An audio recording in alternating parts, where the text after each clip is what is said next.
Hi everyone, welcome to the lecture on Preventive Dentistry Part 2. I am Dr. Fawaz Siddiqui from Department of Pediatric Dentistry, and in this lecture we are going to learn about pit and fissure sealants and conservative adhesive restorations. The intended learning outcomes are that at the end of the lecture you will be able to discuss about sealants, their indications, contraindications and techniques. You will also learn about how sealants are classified and what are conservative adhesive restorations and how they are classified, and then also learn the indications, contraindications and technique for placement of conservative adhesive restorations. So let's begin. You see the picture on your screen? Yes. Can you see these carious lesions which are limited into these structures, but there is no carious lesion on these structures? Okay, so these are called as smooth surface and these are called as pits and fissures in the morphology of a tooth.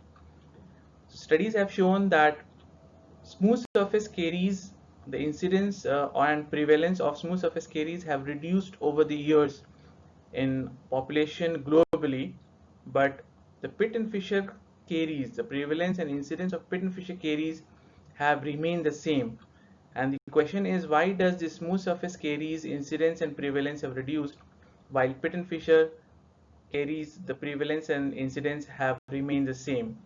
So one explanation is that with fluoridated water, with fluoridated dentifrices, with toothbrushing, with flossing, we are able to maintain caries free smooth surface, but with these pits and fissures something is different, and which makes these pits and fissures vulnerable to caries development. And therefore when we talk about preventive dentistry, we have to do something with these pits and fissures to protect them from getting caries. So let's see, what are these pits and fissures? So pits and fissures are basically defined as a small pinpoint depression located at the junction of developmental grooves or at the terminal of those grooves.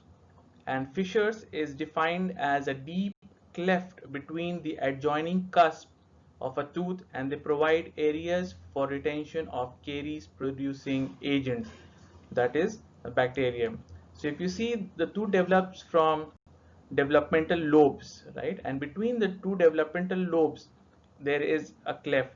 So when these two developmental lobes are coalescing together, are coming together, there are chances that there will be some clefting. So if you have a cleft between two developmental lobes, it's called as a fissure.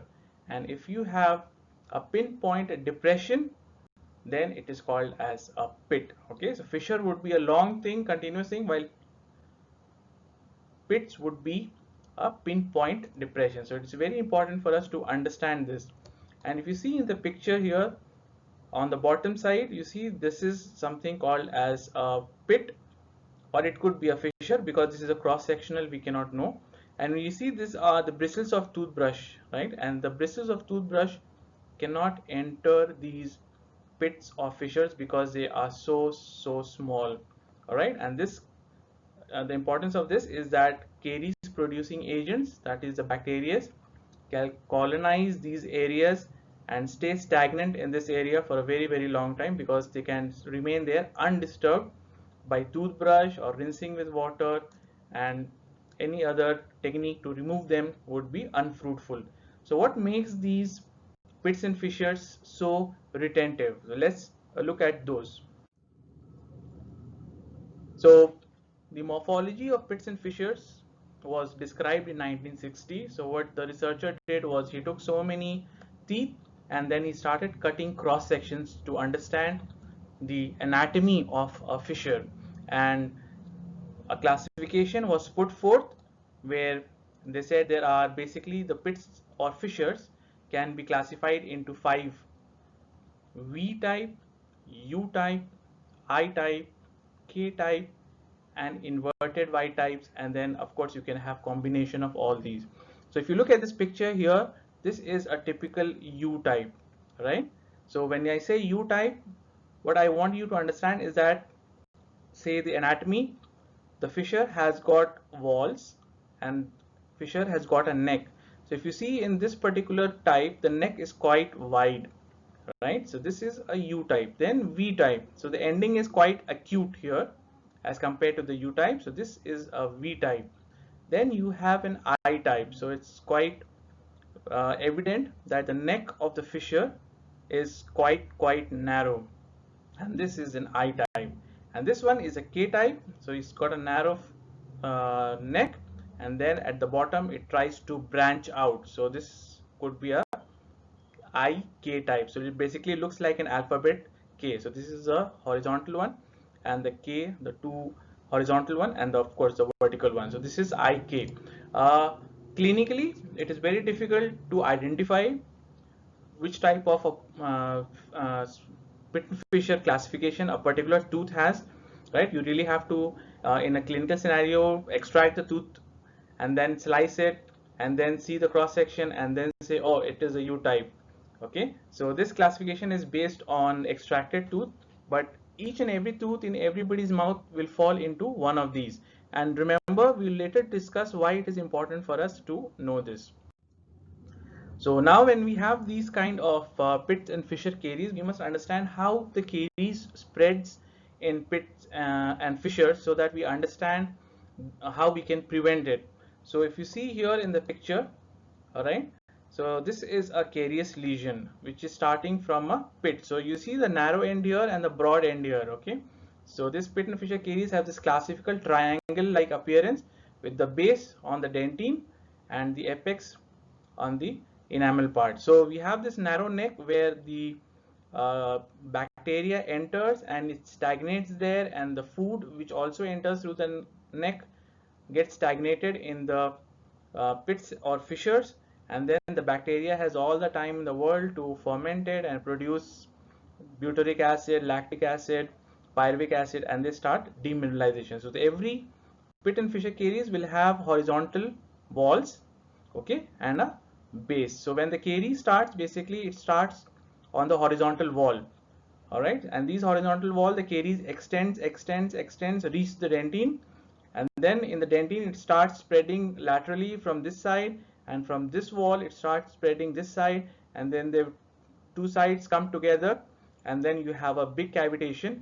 And when this enamel on the sides, when it gets weaker and weaker and weaker, it eventually breaks off, and then you have a very big cavity with a wide open mouth. So this is how pit and fissure caries uh, begin and progress. So it is important for us to realize here that when you look at it clinically, the tooth will have a small opening, but inside the progression of caries would be quite wide and progressive, right? So this kind of puts you a false impression that the tooth only has a small carious lesion, but inside it is quite wide. So that is why it is important for us to recognize pit and fissure caries early so that we avoid this situation. A typical example is there on a busy day, I schedule this kind of a patient at the end of my day because I know it's a small pit caries and I can remove it quickly, and then I can finish the procedure very fast and then I can go home.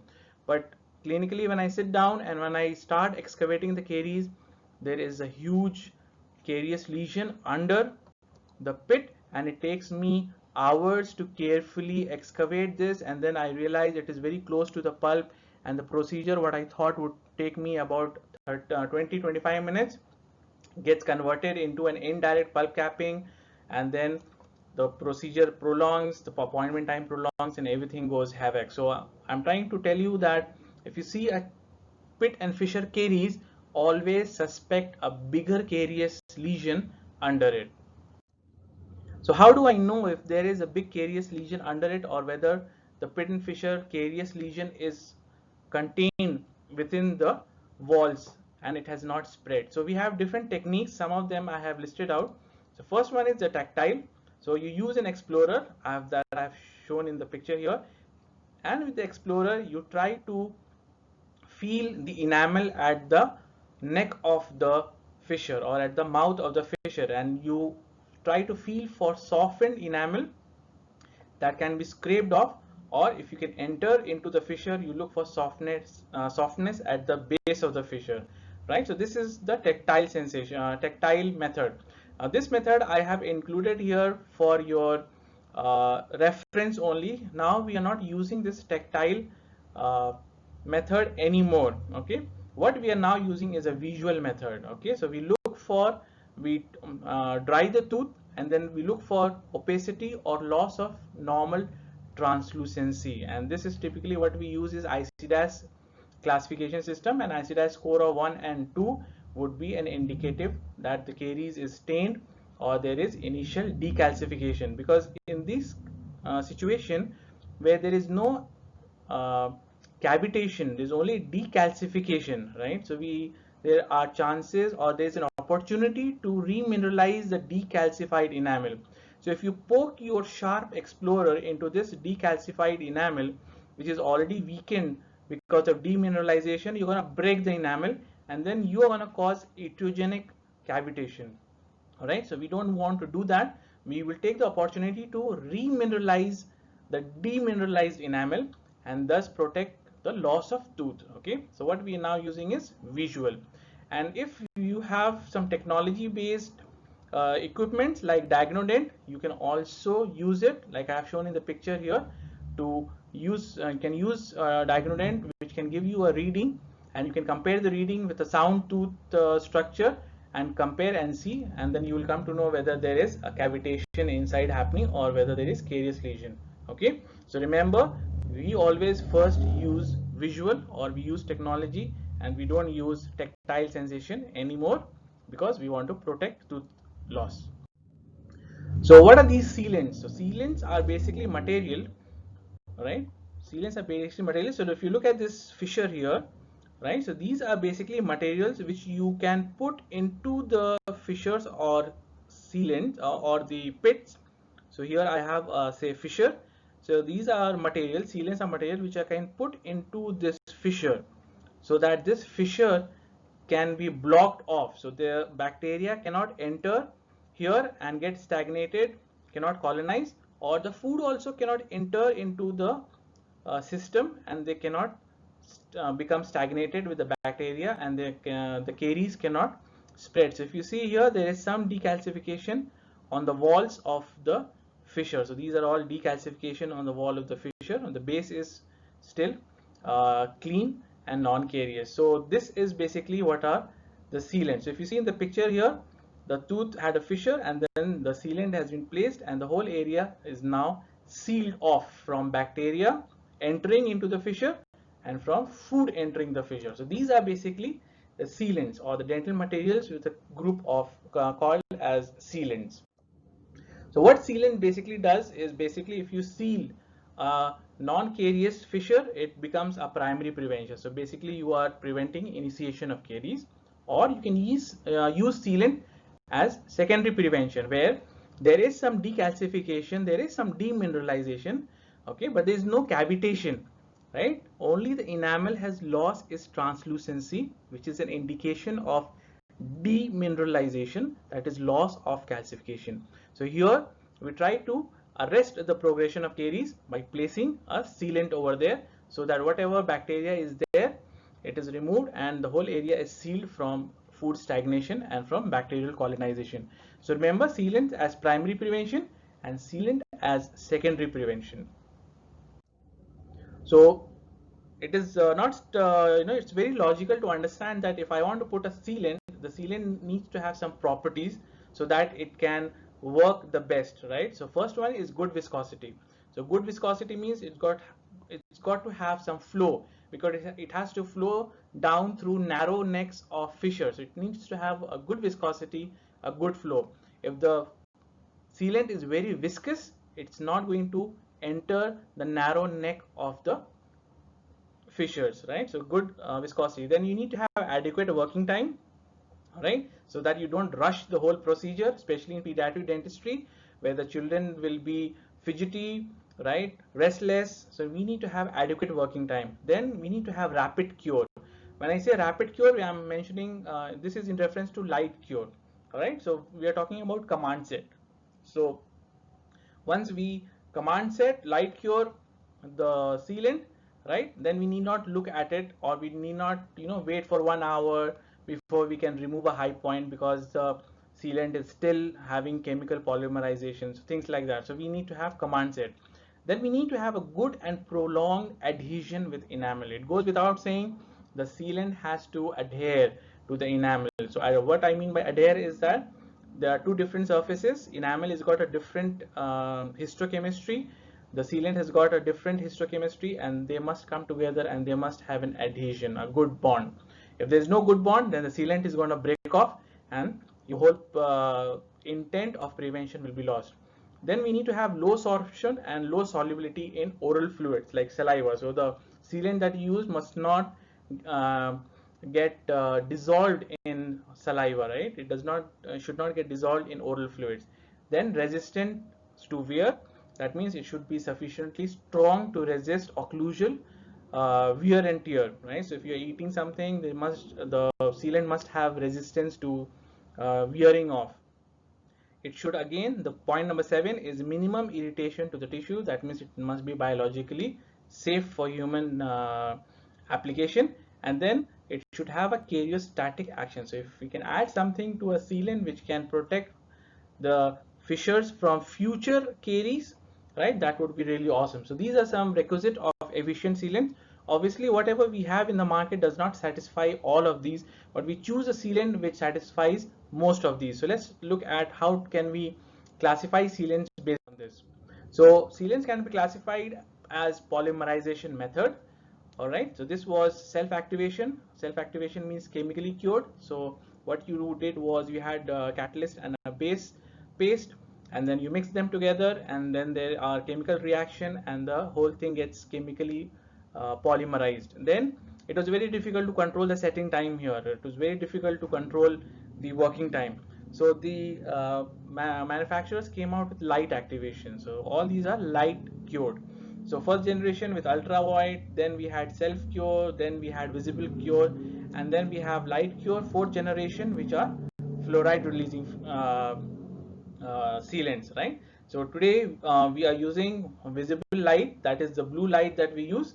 So these are third generation sealants that we use, the resin based sealant. So these are one method. The other method is by the use of resin system. So if you are using bis gamma based dental material, or you're using the other one, so this can also be used as classification. Then you have filled and unfilled. So when I say filled and unfilled, I'm referring to resin based system. So resin based system can have some fillers, or the resin based system do not have fillers. The major difference is the fillers. So those who are unfilled, the resin which are unfilled, which will have a good flow, while the filled one would have lesser flow as compared to the unfilled, because the viscosity will increase because of the filler. Or you can have clear or tinted. So what we use in our department here is the one that is tinted. So once you put it, it is actually pink in color, and then when you cure it, it becomes white in color. So it basically tells us that the resin based sealant has cured sufficiently.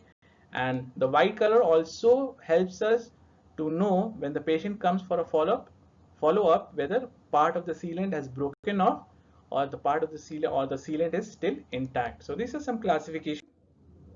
And the common dental materials that we use as sealant in clinical scenario are basically 4. Okay, the first one, resin based sealant, right?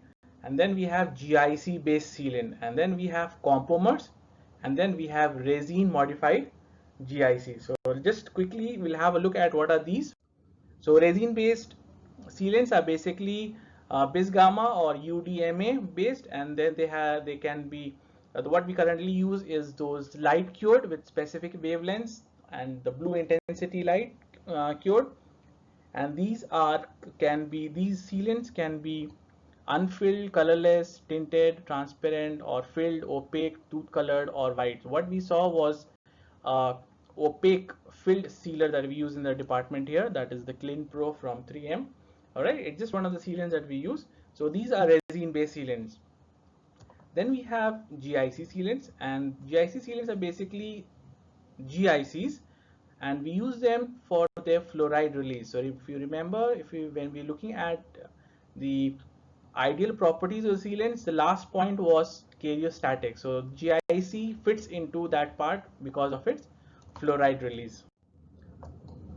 Acid modified resin sealants, so compomers. The compomers are basically resin based material with added properties of glass ionomer. So you basically have fluoride release in a composite. So these are compomers. All right. So these also satisfy some wear resistance, and they also are karyostatic with good flow. So these are also included in can be used as a sealant.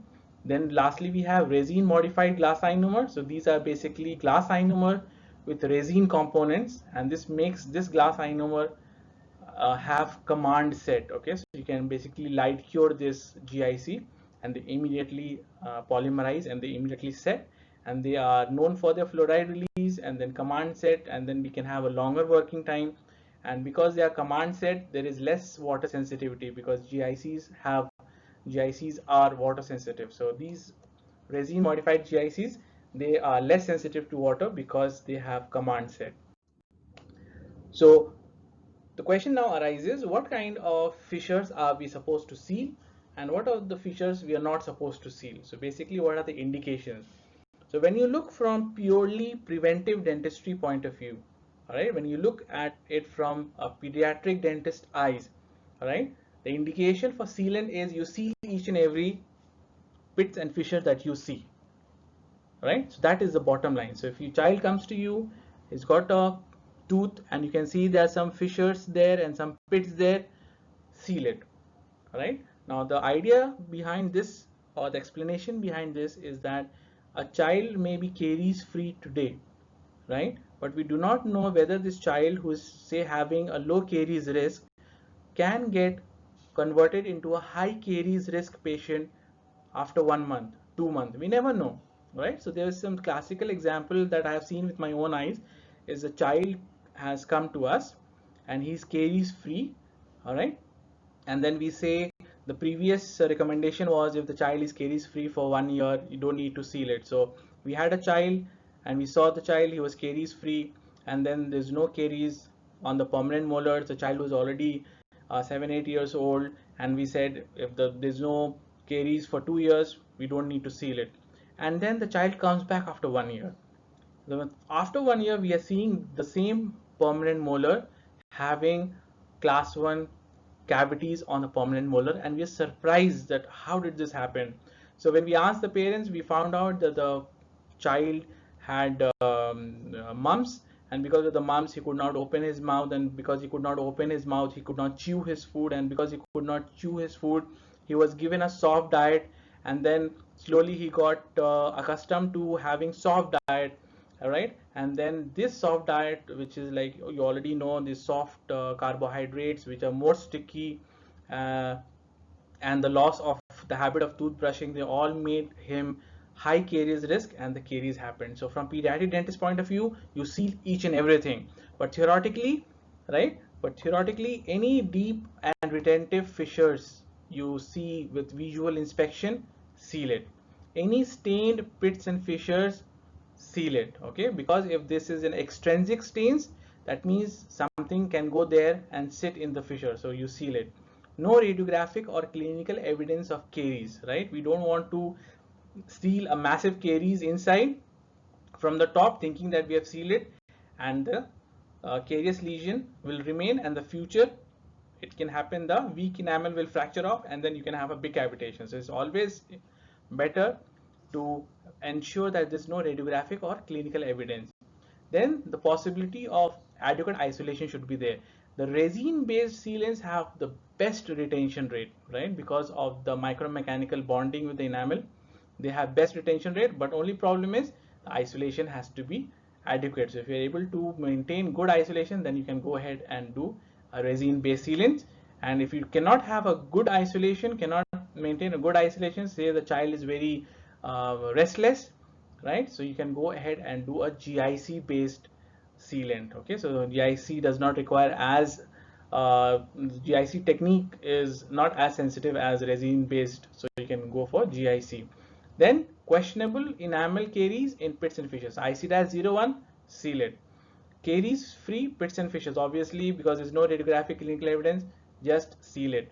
The morphology of pit at risk of caries, right? So you really do not know the exact morphology unless you extract the tooth and make a histological slide and see it. Okay, so it's not possible clinically. So morphology, if you think it's retentive, seal it. And as a regular preventive program, you seal each and every pits and fissures that you see in the patient's mouth. So these are some indications you must keep in mind.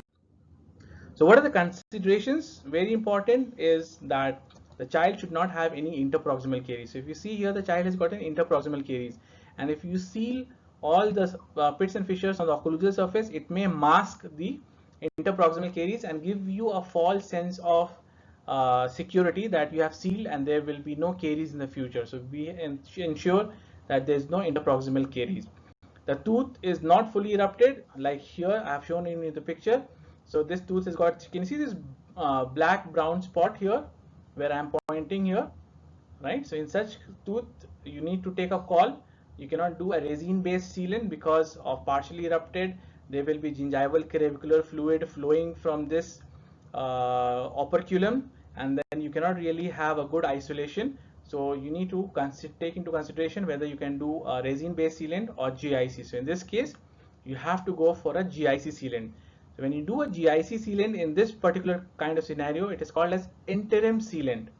Okay, so we have doing interim sealant using GIC based sealant. So once this tooth has erupted completely, right, and then you can maintain good isolation, then you need to change the interim GIC sealant to a more definitive resin based sealant when the child comes back, when the tooth is fully erupted. So you have to remember this also. Limited life expectancy of the tooth. So no point doing a sealant on a primary tooth which is going to exfoliate in the next 6 months. All right, so any tooth which is going to last, which is going to give service for more than 1 year, go ahead and do a sealant. All right, so really it will be beneficial for the tooth and for the child.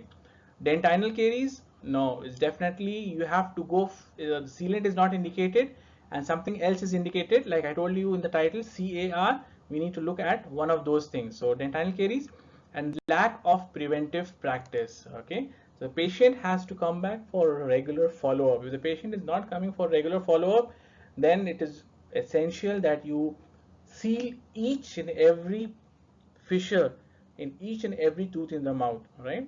So the patient is not gonna come back for regular checkups, so you better do that. So these are some considerations to think when you are considering sealants.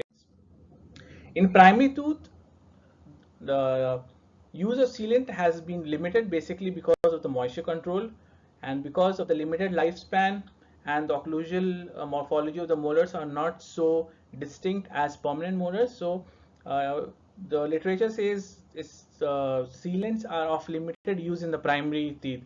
But if you ask me from preventive dentistry point of view, from pediatric dentistry point of view, I would like to seal each and everything, because I had a very bad experience with my patient when I was doing my post graduation. So if I see anything, I basically seal it.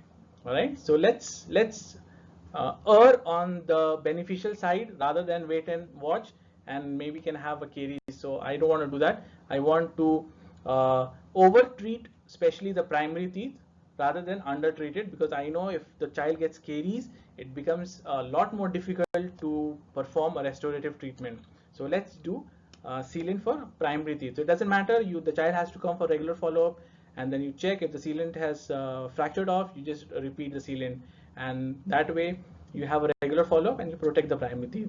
The retention rate for sealant is 95% after 1 year. That means if you do 100 sealant in 1 year, in the next year you will find that of those 100 sealants, 95 sealants are in place, only 5 sealants have fractured off or fallen off or something has happened. And when you compare 3 years, so in those 100 cases, 93 cases will have the sealants, 93 molars will have the sealants, only 7 molars would have lost sealants. So this is quite a good retention rate which we should always consider, and resin based sealants have the highest retention rate. So always think of resin based sealants as your definitive sealants, and in situation where you cannot do resin based sealants, cannot have a good isolation, go for GIC based interim sealants, right, and then later convert it. So GIC sealants have less retention as compared to the resin based sealants.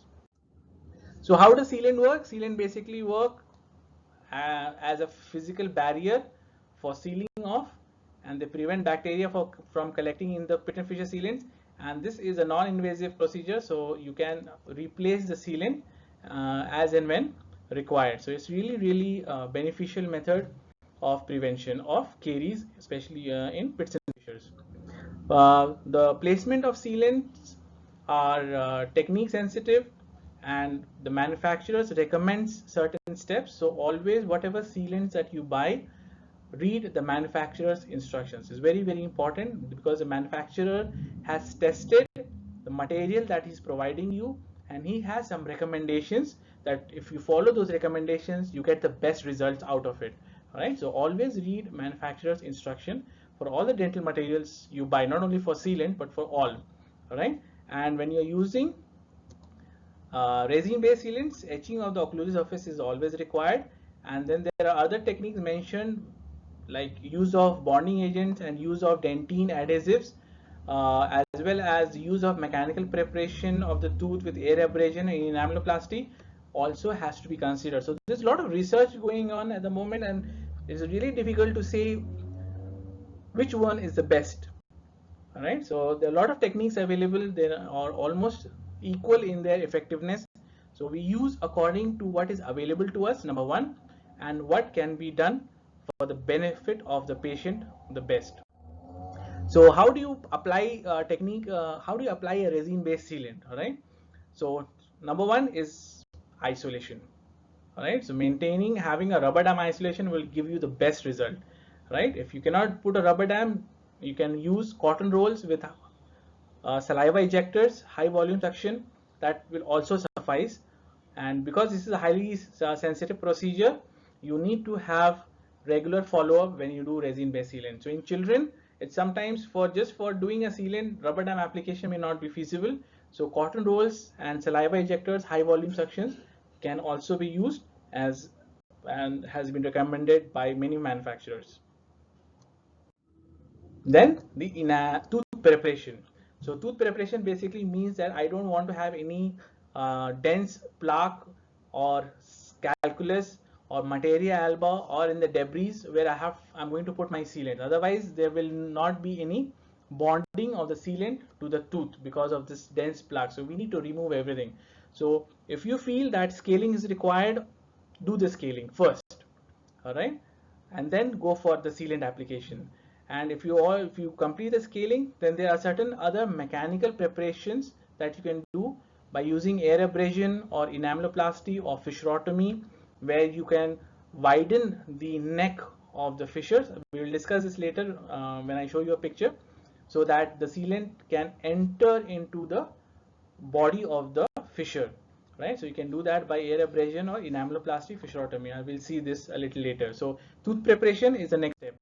The third step is acid etching. Obviously, we are using a resin based sealants and we are depending on the micromechanical bonding.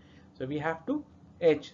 Literature says that 15 seconds of permanent tooth and 15 seconds of primary tooth is sufficient, because primary tooth do not have they have prismless enamel. Right, so some literature says that you need to etch it up to 30 minutes. I'm sorry, 30 seconds. All right, so that the time varies. So the ideal thing would be you etch a primary tooth for 5 seconds, then you look for the frosty white appearance. It's not there, you again etch for 15 seconds, or you can etch it up to 30 seconds. The enamel will get etched. The tooth which are having a high content of fluoride, they require additional time for etching, because the fluor apatite needs more time to react with the etchant, which is your phosphoric acid, to produce resin tags. The fourth one is rinsing of the etchant and drying the etched tooth surface and observing for the frosty white appearance, or in some textbook it is chalky white appearance. So if you see here, you can see all these frosty white appearance. All these areas have been etched sufficiently. So in situation where you After rinsing and drying, you do not find this frosty white appearance, don't worry, you just have to re-etch the whole surface again and dry, and you must get frosty white appearance. Frosty white appearance is an indication that the enamel has been etched and the resin tags have been formed. So if there is resin tags, the sealant will enter those resin tags, and when they get polymerized, they will have this micro mechanical bonding. Alright, so it's very important to get this frosty white appearance. An optional step is application of dentine bonding agent. Right? Studies have shown that if you apply a dentine bonding agent, the retention of the composite resin-based sealant increases. Obviously, because the dentine bonding agent can flow better into the fissures, and then it can bond much better with the enamel tags and with the resin sealant per se, and the bonding would be good. So this is an optional step, especially in pediatric dentistry where the child is restless or moving a lot. We can skip this step and our retention rate would still remain very high.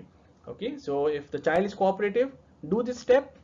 If the child is not cooperative, you can skip this step. So when you're applying dentine bonding agent, you must remember you don't have to apply a thick layer. So you apply it on the edge surface, the frosty white appearance will disappear because the bonding agent has entered the resin tags and the refractive index of the tooth will come back to normal.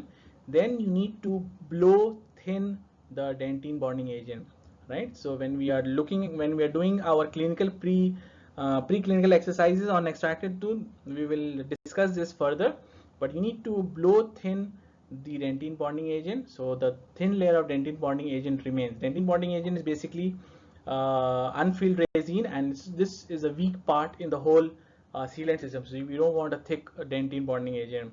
All right, so you can apply dentine bonding agent, it's optional.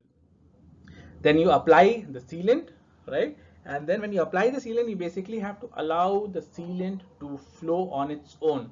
All the sealants that is available commercially, they are flowable. So if you put it on the tooth, they automatically flow by themselves, right? And when you want them to flow, you can use a ball-ended probe to agitate them into the fissures, right?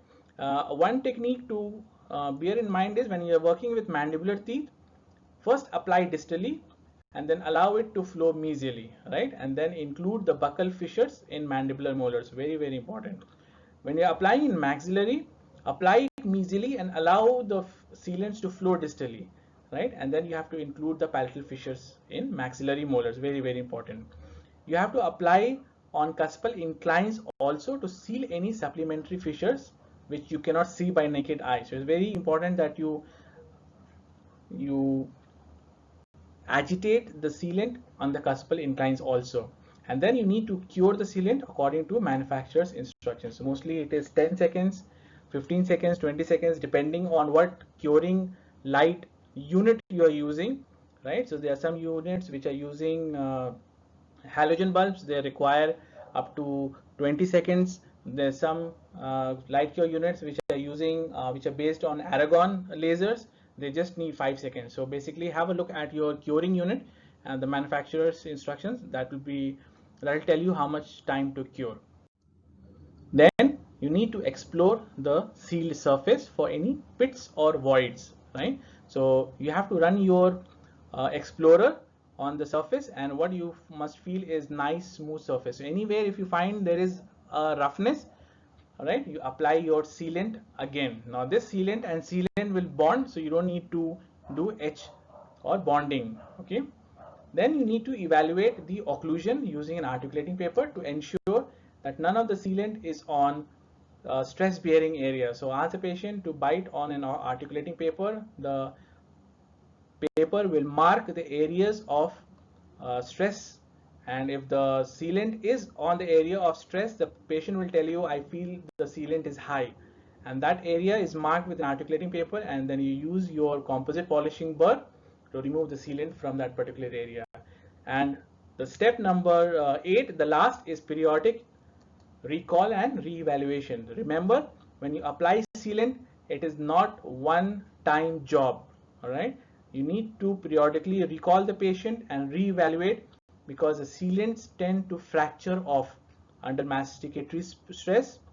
Okay, so we need to recall the patient depending on the caries risk of the patient. High risk patient every 3 to 4 months, moderate risk patients every 6 months, low risk patients every 12 months, and then we have to check if the sealant is in place or has it fractured off. And if it has fractured off, you again repeat the steps that we have discussed to reapply the sealant all over the tooth, right? Remember, if the sealant is fractured off, you don't have to remove the remaining sealant, you just add on. All right, so don't remove any sealants, just add on. So this is how it will look, the sealant will look. So you have these deep fissures here, which is partially stained also. All right, so what we have applied is a fissure sealant, and this is how nicely it will look, which is limited only in the fissure area. It's not on the cuspal inclines too high, so there will be no high points, and you can see it is up till here. So all fissures, all pits are sealed. So that is how it will look in the patient's mouth. Let's look at this. So you have this carious lesion here, but you have these non-carious pits and fissures which are adjacent to the carious lesion. So we have here pits and fissures which are not carious, then we have here a carious lesion. So this is typically indication for conservative adhesive restoration. All right, so now let's look at what are these three types of conservative adhesive restorations. Type number one is when you have a particular tooth and then you have a suspicious looking pit and fissures which is questionable, or it could be an incipient caries and you really don't know what this black spot is. If you see in this picture here also, and you're confused whether this is caries or whether this is extrinsic staining and you don't know what this is, right? The idea is to excavate this particular part. So you don't do any class 1 cavity preparation. You use your small round burr or a fissurotomy burr. I'll show you what this fissurotomy burr looks like, and you just excavate this part. And when you excavate this part, you realize that the black area has disappeared, the black spot has disappeared, and you are in the enamel. Okay, your extension, your vertical extension is in enamel. Okay, then all you need to do is you use pit and fissure sealants to seal not only this area but also the adjacent pits and fissures, or you seal all this. So this is called as CAR type 1 or PRR type A. All right, so caries, you excavate, vertical extension only in enamel, then you apply pit and fissure sealants everywhere. That means you acid etch everything and put a pit and fissure sealants everywhere. So this is type 1. Now type 2 is the same thing. You will see a slightly more wider caries, and when you excavate this wider caries, you will find that your vertical extension has crossed enamel and now it is into 1/3 of the dentine thickness from the occlusal surface. Okay, so the caries has traveled across enamel and now it has reached 1/3 of occlusal dentine. So now in this case, you will see that applying sealant will be insufficient in terms of strength. So we need something which can flow and which also have more strength than your conventional sealant, and this is the reason why in this particular cases we try to use flowable composite, or we can use compomer which have more strength than your traditional sealant. So indication here would be for flowable composite or a compomer. And when you're doing flowable composite and compomer, not only will you restore this area which has been excavated, but you will also flow the flowable composite and the compomer into the adjacent pits and fissures. So everywhere. Okay, so you acid etch everything. Because you're using flowable composite or a compomer, you must apply dentine bonding agent everywhere, and then you apply your flowable composite or a compomer everywhere, and then you cure the whole tooth and done. Okay, this tooth you don't have to look back for one whole year. Then the problem is, what if my vertical extension of caries goes deeper? So you may have a situation here that carious lesion is extending here, then you have some carious lesion here, and then you have some regular susceptible non-carious fissures here. So in this case, what do you do? So in this case, what you do is you carefully excavate the caries. Okay, it should not be a proximal caries. Okay, CAR is all occlusal caries. If this caries excavation causes breaking of the marginal ridge, then you have to do your conventional restoration.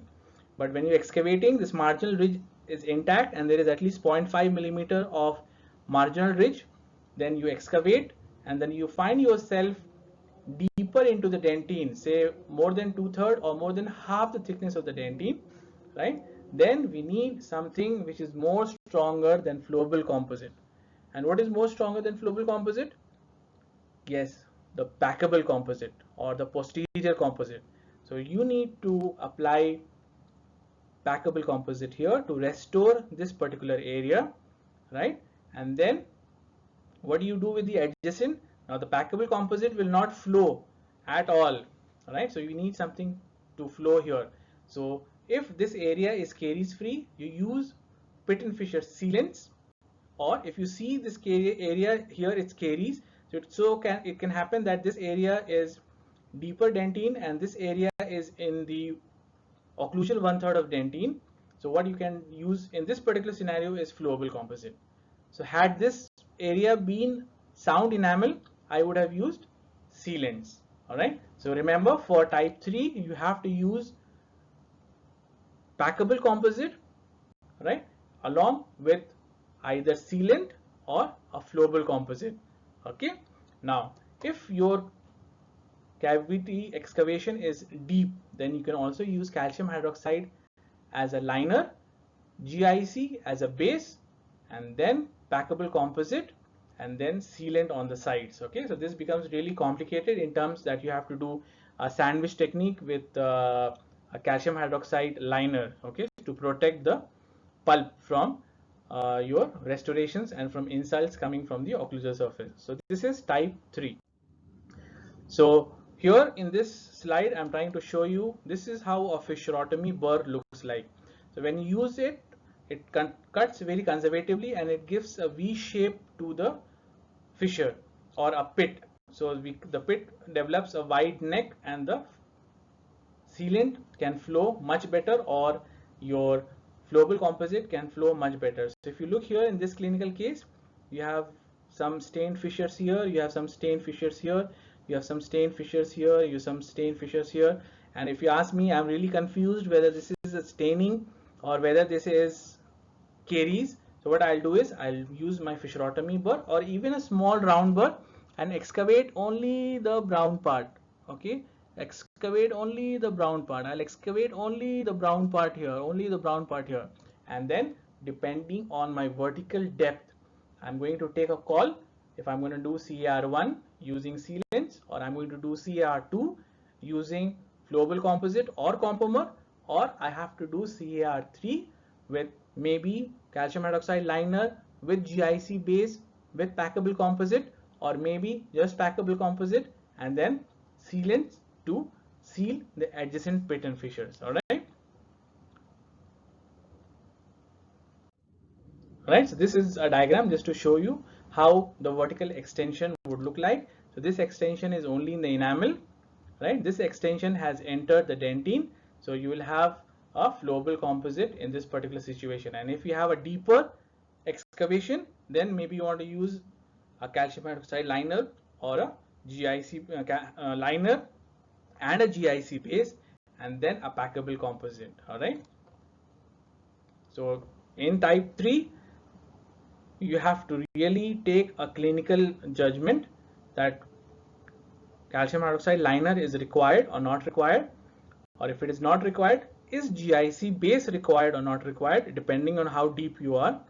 Or if GIC base is not required, maybe you can just proceed with a packable composite and you will be through. All right. So here I would also like to tell you is that this is the pit and fissure system, right? So this, when I say this is the pit and fissure system, that means if my caries goes beyond the system on the inclined planes, and I have a big cavity here which involves the inclined plane of the cusp, then I have to use posterior composite to restore this part, even though I am only in enamel vertically. All right. So you must remember, stress bearing area, you always have to use posterior composite because we need dental material which has got high compressive strength. All right, so this is one small case shown. You have carious lesion here. The palatal, this is the maxillary molar. So palatal pit and fissures are carious. Remember I told you must seal this. If this molar had come to us, to the clinician, then you must have sealed it. If you don't seal it, then this is kind of pit and fissure caries that you see. Excavation done. If you see, this is the yellow dentine I can see. So that means my preparation is in dentine, and then I will use my flowable composite to seal not only the part that I excavated, but also the adjacent pits and fissures. So this is typically CAR type 2. In this case, after you finish excavation, we found say any clinician will find that if it is in the enamel, then all you need to do is using your sealants, and that's it. Can you see the difference between these two pictures? This is more white in color, so this is sealant, and this is more tooth colored, so this has to be a flowable composite or a compomer at the best. So to conclude today's session, resin sealants have got excellent retention. Always try to use them. If you cannot use them, go for an interim GIC sealant. Unfilled is better than filled, mainly because they can flow much better, but all the dental materials, sealants that are available, are filled because they also offer some wear resistance. Color is your own personal preference. You want a tinted one, non-tinted one, opaque or transparent, and isolation is the key to success, right? Most of the failure of resin-based sealant is because of very poor isolation, right? So must take into consideration isolation. So if you ask in pediatric dentistry, it is very important. Child who is moving a lot, child who's got a tongue which keeps moving a lot in the mouth, cannot isolate with rubber dam, cannot isolate with cotton rolls, very difficult. Go for GIC interim sealant. And when the child grows older, when you can control the tongue better, it's the opportunity to put a rubber dam, then we change the interim GIC to more definitive resin based GIC. Okay. To conclude my session, I want you to have a look at this picture and tell me, what do you see here? What is this? What is this? Okay, this particular molar is partially erupted. I can see the operculum here. Alright, so what is this? Okay, any answers? Yes, this is an interim GIC sealant placed for an erupting molar to protect this molar from caries. So this patient, if you see, this molar is also sealed. If you see, this tooth is also sealed. So this patient must have been a very high risk patient, high caries risk patient, and the clinician has taken a call to seal an erupting molar to protect it against caries, and he has put an interim sealant, interim GIC sealant to protect this molar. So you can do this especially in pediatric dentistry, where we have an erupting molar which is showing some loss of translucency or maybe having CAR type 1. You can use a GIC sealant. So CAR you can do with GIC, CAR1 you can do with GIC, CAR2 you can do with GIC, and CAR3 also you can do just with GIC. Alright, so that is why it is called as adhesive restoration. So that is the reason why preventive resin restoration, the resin has been removed because you can use any adhesive dental material. So now we call it as CAR. So with this I end my presentation. I hope you have learned about sealants and CAR, and I look forward to meeting you in clinics where we will be doing some preclinical exercises, and there we will learn the steps by performing the procedure on extracted tooth, and we will have another opportunity to I will have an opportunity to answer your queries and your problems. So till that time, it is bye-bye from me.